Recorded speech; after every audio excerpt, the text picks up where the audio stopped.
ce matin, ouvrons nos cœurs, n'écoutons pas la peur et écoutons l'amour de Dieu à travers Christiane et que chacun soit libéré de toute peur, de toute crainte, de toute phobie aussi, dans le nom puissant de Jésus. À toi, Christiane. Sois bénie, Christiane. Vraiment, sois bénie, bénie, bénie. Merci de tout Oui, cœur. donc j'avais prévu de faire en une fois la peur, mais je vois que vu l'heure, ça va peut-être être difficile parce que 35 minutes, non? Je vais le couper en deux. En une seule fois, ça te ferait combien? 35 minutes à peu près. En une seule fois? En une fois, oui. Ouais, vas-y, vas-y, vas-y. Là, il est midi, ça porte à 1h moins 25. Il est 11h. Il est 11h. Il est Oh, 11h. midi, oh, n'importe quoi. Vous voyez, l'esprit m'a troublé là. Bon, je vais les reprendre.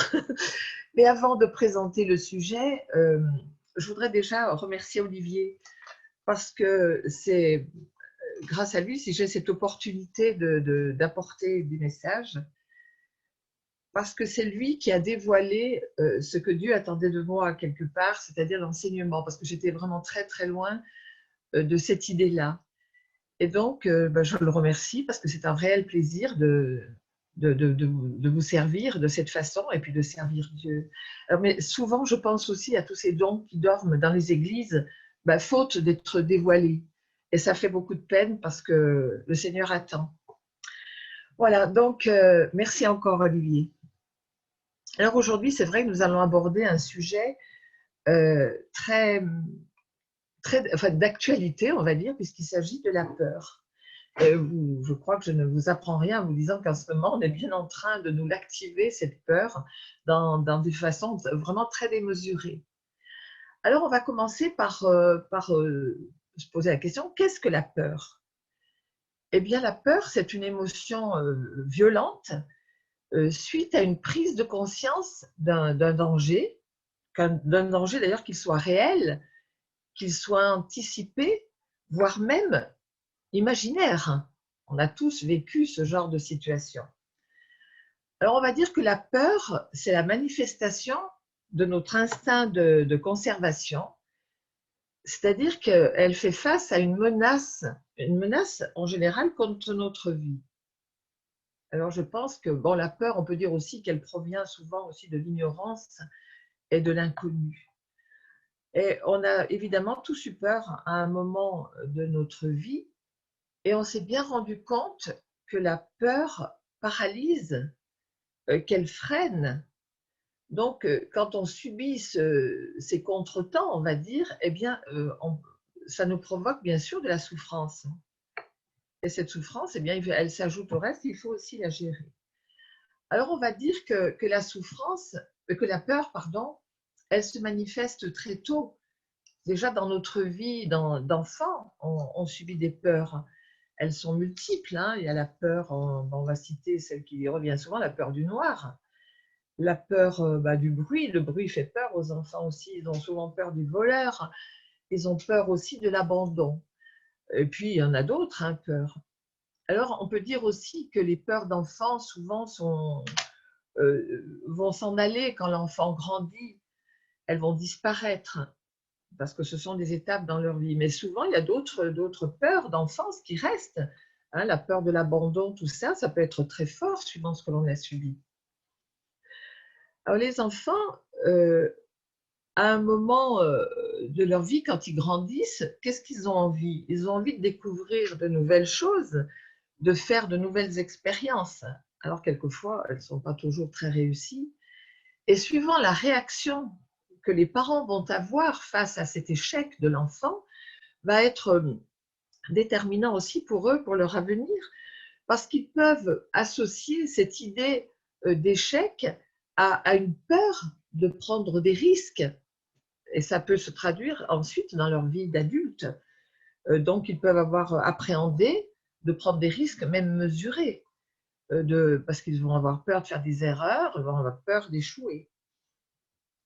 Alors, d'un autre côté, c'est vrai qu'on dit que la peur fait aussi prendre conscience des dangers, donc elle est vraiment salutaire. Alors, bien sûr qu'on ne revient pas sur ce que la société actuelle veut nous introduire encore comme peur, elle est vraiment les appuyer. Alors, qu'est-ce qu'on peut dire? Eh bien, que la peur, elle va affecter notre vie, mais elle va affecter notre être entier, c'est-à-dire corps, âme, esprit. Or, les peurs sont au niveau de l'âme.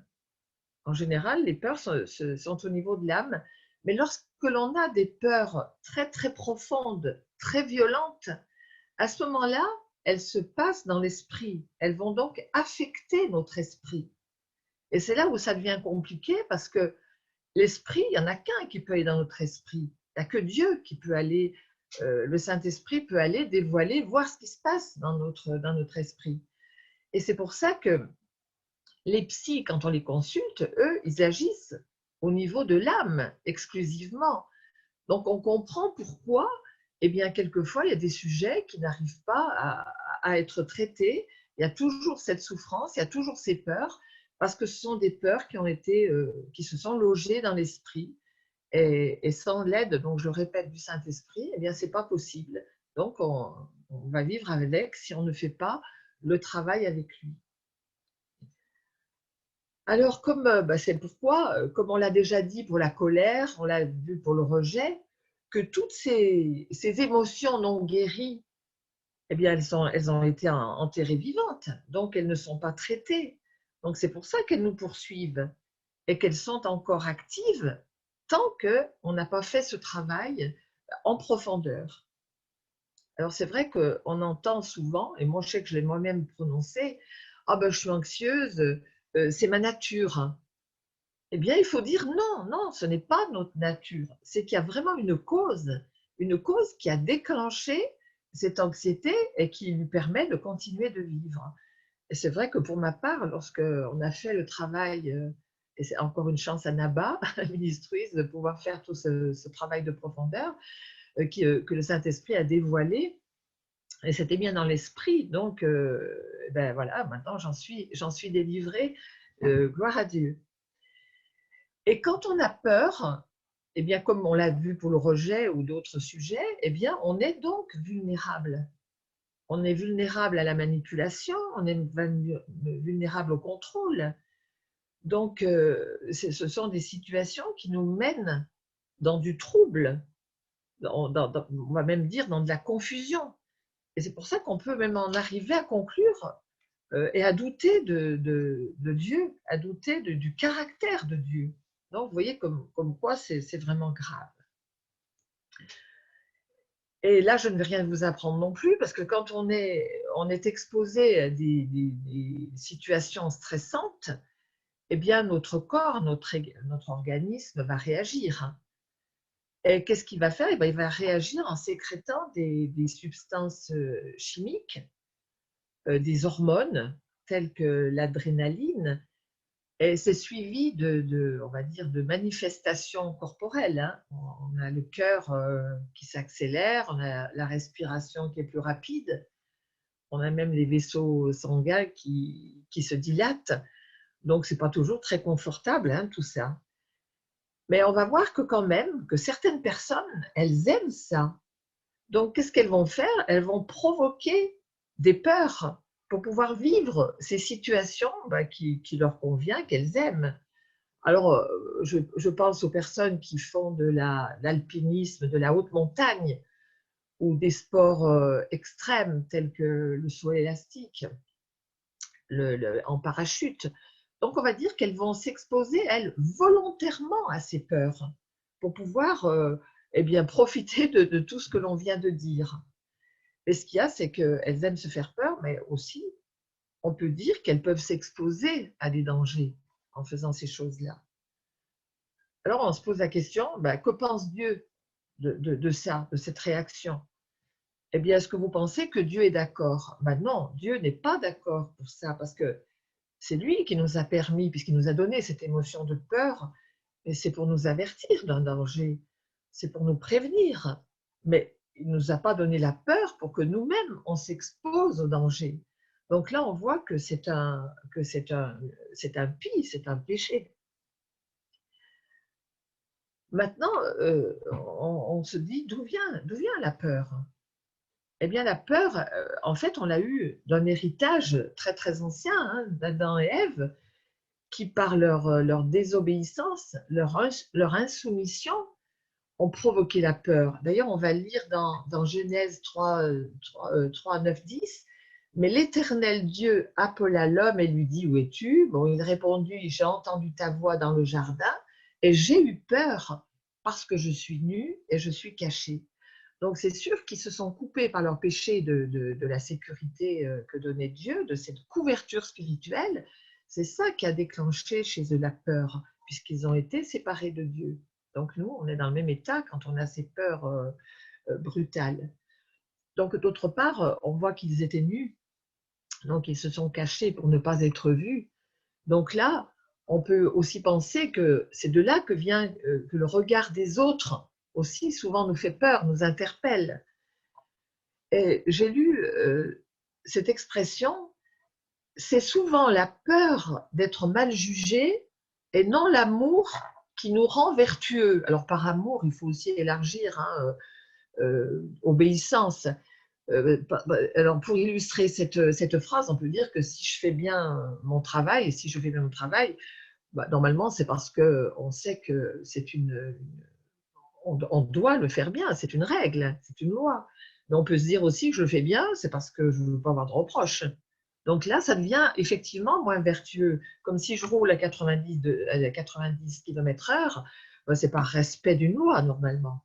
Mais ça peut être seulement parce que j'ai peur que les gendarmes m'arrêtent et me donnent une contravention. Enfin, ça, c'était une petite parenthèse pour illustrer que le regard oui, des autres fait peur et nous conduit quelquefois donc, à des actes pas toujours vertueux, enfin avec une motivation pas toujours vertueuse.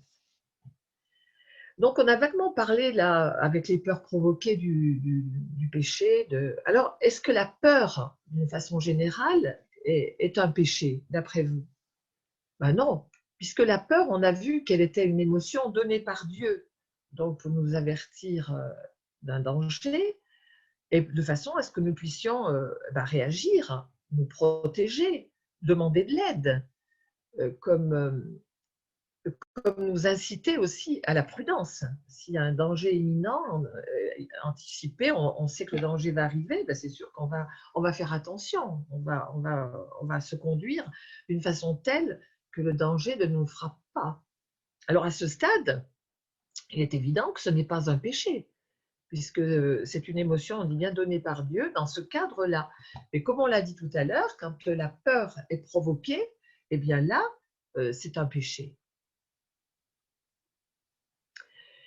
Maintenant, on va bien sûr parler de notre ennemi dans la peur. Eh bien, on va dire, comme avec le rejet, que la peur est vraiment une arme favorite de Satan, puisqu'on l'a vu, enfin c'est une grande porte d'entrée, on a vu qu'on était on était vulnérable. Eh bien, on est vulnérable, oui, parce que on n'a plus cette paix de Dieu, qui va aussi gâcher notre relation avec Dieu. Donc, en se coupant de Dieu, qu'est-ce qui se passe? Eh bien, on est fragile, désarmé, et là, Satan, eh bien, il a vraiment une porte d'entrée très facile. D'autant plus que nous trimballons, on va dire, avec nous aussi, plein de choses non guéries, comme on l'a vu, des blessures qui sont non guéries, des échecs. Eh bien, tout ça est une base aussi pour déjà avoir des peurs qui vont nous fragiliser et qui vont nous ouvrir la porte encore à d'autres peurs.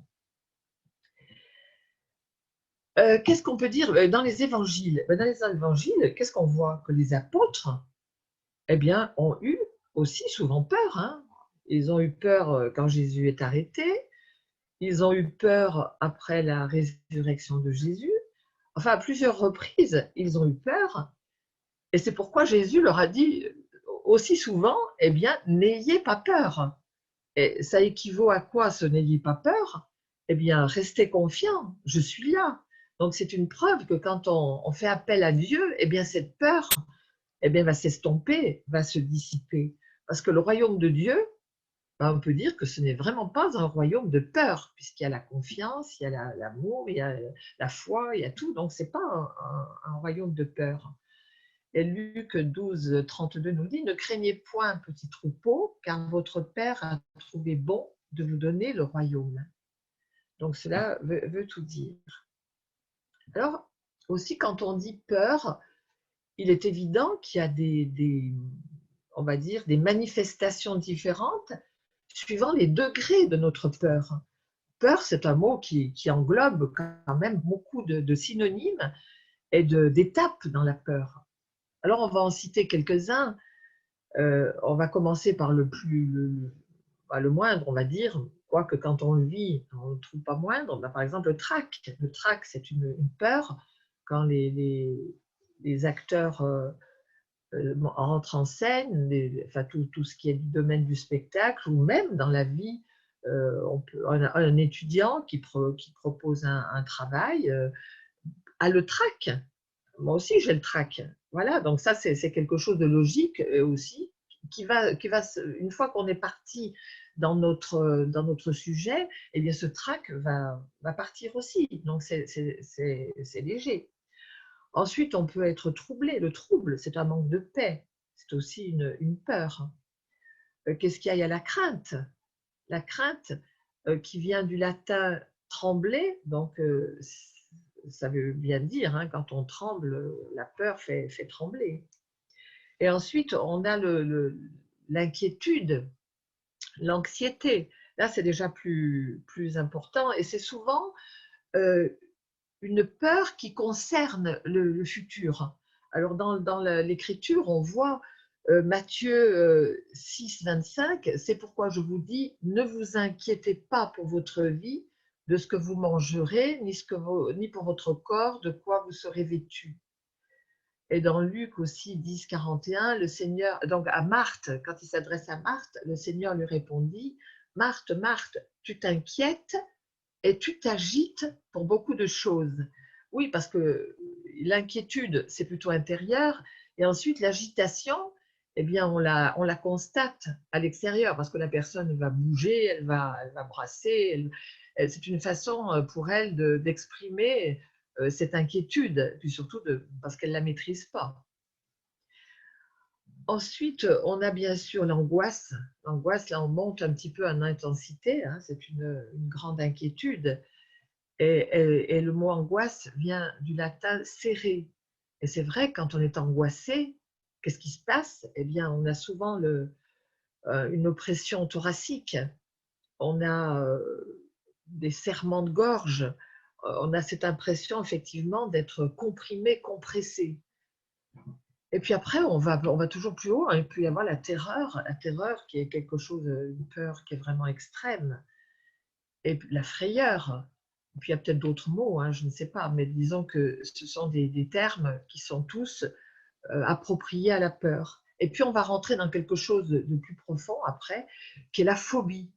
Alors la phobie, là, c'est une peur qui est vraiment asservissante et qui va nous ennuyer dans notre quotidien. On en reparlera plus tard, mais la phobie, c'est quelque chose d'extrême. Alors, bon, c'est pas parce que j'ai énuméré tout ça, mais il faut faire quand même attention qu'il y a une frontière entre les peurs naturelles et puis tout ce qui est pathologique. Donc, ne nous effrayons pas non plus quand on a des manifestations. On sait très bien quand elles sont normales et quand elles dépassent justement la norme. Parce qu'il y a le risque, quand on a des peurs asservissantes comme ça, c'est de rentrer carrément dans un état dépressif. Donc là, ça va nous suivre tout au long de notre quotidien. Au niveau des formes de peur, donc il y a des peurs qui sont justifiées. Quand on échappe à un accident de circulation, on peut dire que c'est normal, hein, d'avoir peur, et parce qu'elle est le fruit de ce danger imminent qui est fort et qui peut avoir de grandes conséquences. Et en général, ces peurs qui sont justifiées, eh bien, quand le danger disparaît, la peur disparaît avec. Alors, je ne dis pas que c'est instantané, on va peut-être encore la subir un laps de temps, mais le lendemain, bon, on va y repenser, mais on ne sera plus dans un état de frayeur. Et puis, il y a une autre peur qui est plus ennuyeuse, c'est la peur soudaine. C'est-à-dire que ce sont des peurs qui nous apparaissent sans fondement. On ne sait pas pourquoi on a peur. On est dans cette fragilisation, on a peur, mais on ne sait pas. Alors, souvent, eh bien, il s'agit d'un manque de couverture spirituelle. Et vous vous souvenez, quand on a fait les liens d'âme, on a parlé de cette couverture spirituelle que Dieu demandait aux parents sur les enfants. Eh bien, lorsque cette couverture n'a pas eu lieu, n'est pas ou a été très défaillante, l'enfant va développer la peur parce qu'il va être dans l'insécurité. Et donc, il va garder cette peur. Et il y a seulement une couverture, la couverture spirituelle qui va chasser cette peur, parce que là, on se sent à l'abri, on est en sécurité. Donc, quand on est sous la couverture spirituelle de Dieu, c'est sûr qu'on n'a pas peur de l'avenir. On sait qu'il pourvoit et qu'on peut être tranquille. Donc, c'est là où je veux en venir, que ces peurs aussi peuvent persister. Il y a des peurs qui persistent et qui peuvent devenir chroniques. Donc, ce sont des peurs, en fait, qui cohabitent avec nous depuis très, très longtemps et dont elles font partie de nous, à quelque part. Elles nous empoisonnent la vie. Et donc, là, on va dire que ce sont des peurs impies. Et là, on revient sur le terme de phobie. Donc, il y a plein de mots, l'agoraphobie, enfin tout ça. Donc là, c'est la peur les gens ne veulent pas sortir chez eux, ils ont peur de la foule. Bon, il y a certainement une explication, parce que tout a une explication, tout. Donc là, eh bien, ce sont des péchés à ce niveau-là. Ce sont vraiment des péchés. Et donc, qu'est-ce qu'il faut faire si on sent que, par exemple, si c'est une manque de couverture spirituelle de nos parents, eh bien, comme on l'avait dit quand on a traité les liens d'âme, eh bien, il faut tout de suite rentrer dans un processus de pardon par rapport aux parents qui n'ont pas accompli ce qu'ils devaient accomplir pour être libérés de ça. Alors, je vous ai parlé de l'agoraphobie, maintenant je vais vous parler d'une autre phobie qui est la nomophobie. Alors, je ne sais pas si vous savez ce dont il s'agit, moi je ne le savais pas, mais ça m'a amusé. Mais ça m'a amusé sans m'amuser quand même, parce que les jeunes en souffrent beaucoup. C'est la peur de se séparer de son téléphone portable. Alors, vous voyez jusqu'où ça peut aller. Hein. Et donc là, il faut une guérison aussi, hein, il faut quelque chose, il faut entreprendre quelque chose.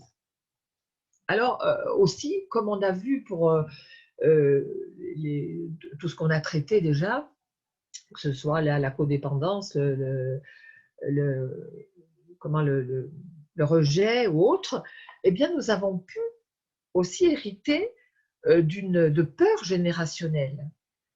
Imaginez oui, des ancêtres qui ont fait la guerre de 14, je pense qu'ils ne sont pas sortis indemnes de ça, au niveau des peurs, et ils ont pu les transmettre. Comme des parents aussi peuvent transmettre leur peur, leur appréhension sur les enfants. Donc là aussi, il faut en être conscient, mais là aussi, c'est que le Saint-Esprit qui va pouvoir nous le dévoiler. On a vu que l'ennemi eh bien, aimait et il entretient nos peurs. Il aime et il veut que les gens vivent, les hommes vivent dans la peur. Parce que les peurs sont tellement multiples qu'il a vraiment des actions à faire dans plein de domaines. On va en citer quelques-unes des peurs. Il y a la peur de la maladie, la peur de la mort, la peur de la criminalité, quelque chose de plus banal, peur de décevoir. Enfin, on peut trouver une liste de peurs invraisemblables. Donc, il a vraiment un champ d'action très grand pour pouvoir attiser. Il sait nos faiblesses, il les connaît. Donc, il va nous attirer dans ce point précis qui peut nous amener des peurs. Donc, il faut être très vigilant à tout ça. Mais il y a quand même deux peurs dont je voudrais quand même peut-être plus souligner. On en a parlé la dernière fois, c'est la peur du rejet. La peur du rejet, elle est forte. Quand on a été rejeté, eh bien, il n'y a rien à faire. On a peur d'être rejeté à nouveau. Donc, vous vous souvenez, on met plein de choses en mouvement pour éviter ça, mais c'est quelque chose qui est très profond en nous, cette peur du rejet. Et puis la deuxième peur, qui est aussi importante, c'est la peur d'échec. Ça, on a vu. On ne veut pas prendre de risques. Pourquoi? Bien parce qu'il y a certainement une raison dans notre enfance qui a fait que, eh bien, pour ne pas subir cet échec, on ne va ne faire rien, parce qu'au cas où ça ne marche pas, au cas... donc la peur, on va dire que la peur, c'est une grande source d'échecs. Et donc, ce qu'on a dit un peu dans l'introduction, c'est que les peurs, en général, peuvent nous conduire à douter du caractère de Dieu, de sa parole, de sa puissance, puisqu'on est dans cette confusion. On ne sait plus trop bien, on ne sait plus trop où se tourner. Et effectivement, au lieu d'aller vers lui, eh bien, on s'éloigne encore un petit peu plus. Donc, ça aggrave notre problème. Alors, bien sûr qu'il y a des symptômes dans la peur, il y a des symptômes qui sont internes, et puis on en a déjà un petit peu parlé, et puis des symptômes qui sont externes. Alors, on va en citer quelques-uns, hein, les plus fréquents. On a le cœur qui palpite, hein, palpitation de cœur, on peut trembler. Quand on a peur, c'est vrai, on a les mains moites, on a la gorge serrée, on a des sensations de chaud, de froid. Enfin, la liste est bien plus grande que ça, hein. Mais ce qu'il y a, c'est que quand on a une forte attaque, je veux dire une forte anxiété, eh bien, ça peut nous conduire à des attaques de panique. Et là, c'est assez grave parce qu'on a la sensation de perdre le contrôle de tout. Et la personne peut arriver même à redouter de mourir. Et ça, il faut l'avoir vécu pour le comprendre. Moi, je peux en parler parce que j'ai été délivrée il n'y a pas très très longtemps de ces attaques de panique. Et c'était pour quelque chose de très banal, c'était les visites chez le dentiste. Alors, non pas que j'avais peur d'aller chez le dentiste en tant que dentiste, ni la peur d'avoir mal, pas du tout. C'était dès que j'ouvrais la bouche, j'avais une sensation, je partais en panique avec une sensation d'étouffement et de mourir, et de vouloir mourir. Donc, c'était pendant ma vie, disons, quelque chose de très difficile à vivre moi-même. Et puis, il y a tellement une incompréhension auprès des gens autour que la dentiste me disait, mais quand on veut, on peut. Mais non, je ne pouvais pas. C'était vraiment très, très fort. Donc, ça m'amenait aussi à avoir de l'agitation. Et le Saint-Esprit a révélé, eh bien oui, c'est quelque chose de l'enfance, dont je ne veux pas exposer, mais c'est quelque chose qui était dû à l'enfance et qui se manifestait de cette façon. Alors, vous voyez que les conséquences sont graves, peuvent être graves au quotidien. Alors, les effets, on va parler un peu des effets de la peur. Bon, on en a déjà parlé un peu tout au long du sujet, mais la peur, on sait qu'elle nous amène de l'inquiétude. On est soucieux. Et la peur, bon, on l'a dit, qu'elle se manifestait donc souvent au niveau de l'âme, mais qu'il ne fallait pas exclure que c'est non plus au niveau de l'esprit. Donc, elle nous enlève la paix, ça on l'a vu. Elle nous restreint au niveau de notre relation avec Dieu. Elle peut arriver à nous faire perdre aussi un peu la foi. Notre foi peut diminuer. Elle va souvent, le pire c'est ça, c'est qu'elle va nous emprisonner dans nos pensées. Elle nous rend captives de nos pensées. Et après, s'installe le tourment. Alors ça, l'adversaire, il attise, là, on le sait. Et puis, elle peut bien sûr nous conduire à la dépression. Donc, la peur est vraiment à traiter pour chacun, parce que c'est comme pour le rejet, on a tous subi des peurs. Et donc, on a des réactions face à la peur quand il y a un danger en face de nous, mais elle est variable aussi. La réaction est variable selon notre personnalité, notre vécu. Parce qu'il y en a qui vont crier, qui vont hurler. Il y en a d'autres, au contraire, qui vont être bloqués, sans voix. Face au danger, c'est pareil. Il y en a qui vont fuir. La peur va les faire fuir. On verra dans la Bible qu'on a des exemples. Et puis, ou alors, il y en a qui vont se battre, qui vont persévérer. Là, c'est tout à fait ce sont des réactions personnelles. Et puis, il y a aussi une notion qu'on ne doit pas oublier, c'est la peur de la peur. Alors ça, je reviens à mon histoire de dentiste, parce que moi, c'est ça, dès que j'avais un rendez-vous au dentiste, j'avais peur d'avoir peur. Parce qu'on a peur de voir ces symptômes physiques eh bien, revenir. Donc, ça crée en nous encore un désordre supplémentaire et ça augmente encore notre difficulté. Alors, il n'y a qu'une chose, on le dit, on le redit, il n'y a que le Saint-Esprit. Et il faut vraiment demander au Saint-Esprit qui nous révèle tout ce qui est caché. Parce que souvent, quand on conserve ces peurs très longtemps, eh bien, ça peut nous conduire à des maladies. Et souvent, ce sont d'ailleurs des maladies d'estomac. Donc c'est impératif. Alors, il y a des petites choses. Par exemple, si on a peur de parler, en public, eh bien, il y a une cause. La peur, on sait, on nous a dit qu'elle est paralysée, mais c'est parce qu'il y a une cause. Peut-être qu'enfant, on nous a fait taire plusieurs fois, ou peut-être qu'on s'est moqué de nous quand on a parlé, quand on a émis une idée. Donc, eh bien, pour ne plus subir ça, eh ben, on ne parle plus. Comme d'autres personnes ont peur des gens, ont peur d'un groupe, ont peur même des gens individuels. Ben pourquoi? Parce qu'il s'est certainement passé aussi quelque chose, on va dire quelque chose, ils ont assisté, vu, subi quelque chose, peut-être un danger, quelque chose de la part de personnes. Et donc, s'il y a eu cette violence, ils peuvent penser que ben, les gens sont violents, donc on se tient à l'écart, on se retire. Donc, ça crée, ben oui, comme on l'a dit, des souffrances, des souffrances à la personne. Alors, on a parlé des peurs, là, des peurs du quotidien, mais je pense aussi qu'il faut que l'on parle des peurs au niveau spirituel, parce qu'il y a aussi des peurs qui sont de ce fait-là. Alors, de quoi veut-on parler quand on parle de peur spirituelle? Eh bien, on a peut-être peur que Dieu ne nous pardonne pas. On a peut-être peur que Dieu soit en colère contre nous si on a péché. On a peut-être peur que Dieu ne nous écoute pas. On a peut-être peur que… Et surtout, ça, je crois que c'est une peur qui est quand même assez courante, c'est peur de ne pas comprendre la volonté de Dieu, de manquer à son appel. Ça, je crois que c'est une peur que le chrétien vit peut-être assez couramment.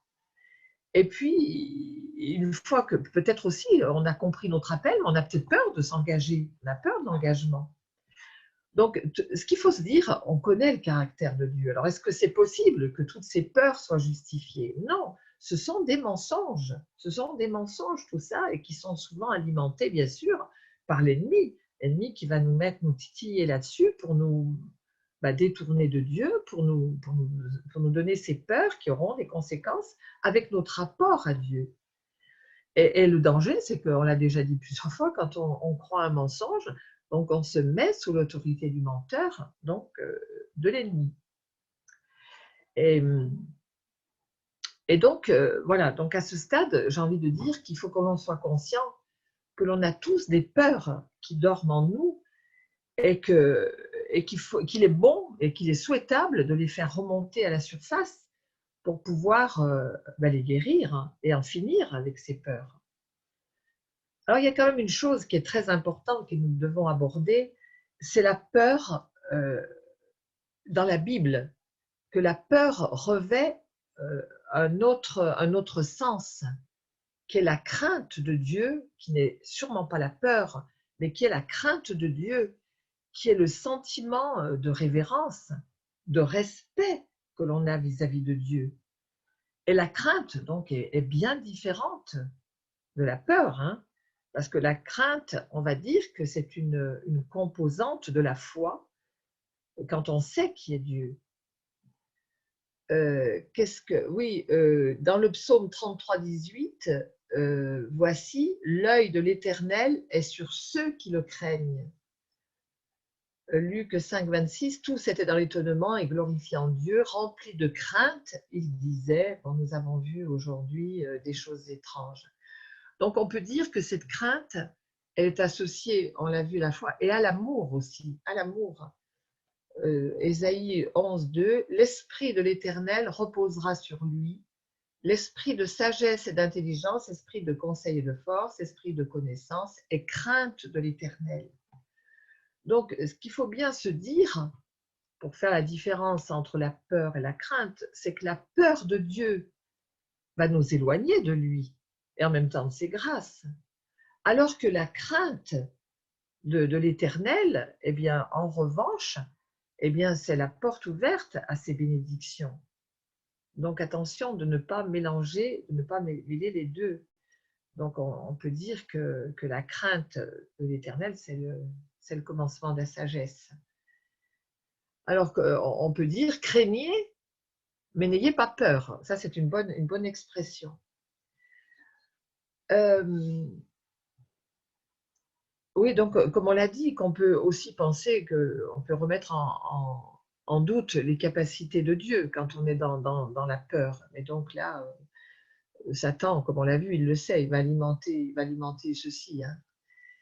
Alors, on va quand même voir quelques exemples dans la Bible de peur et de ceux qui ont eu peur et des conséquences. On va prendre déjà dans les Nombres 13 les espions.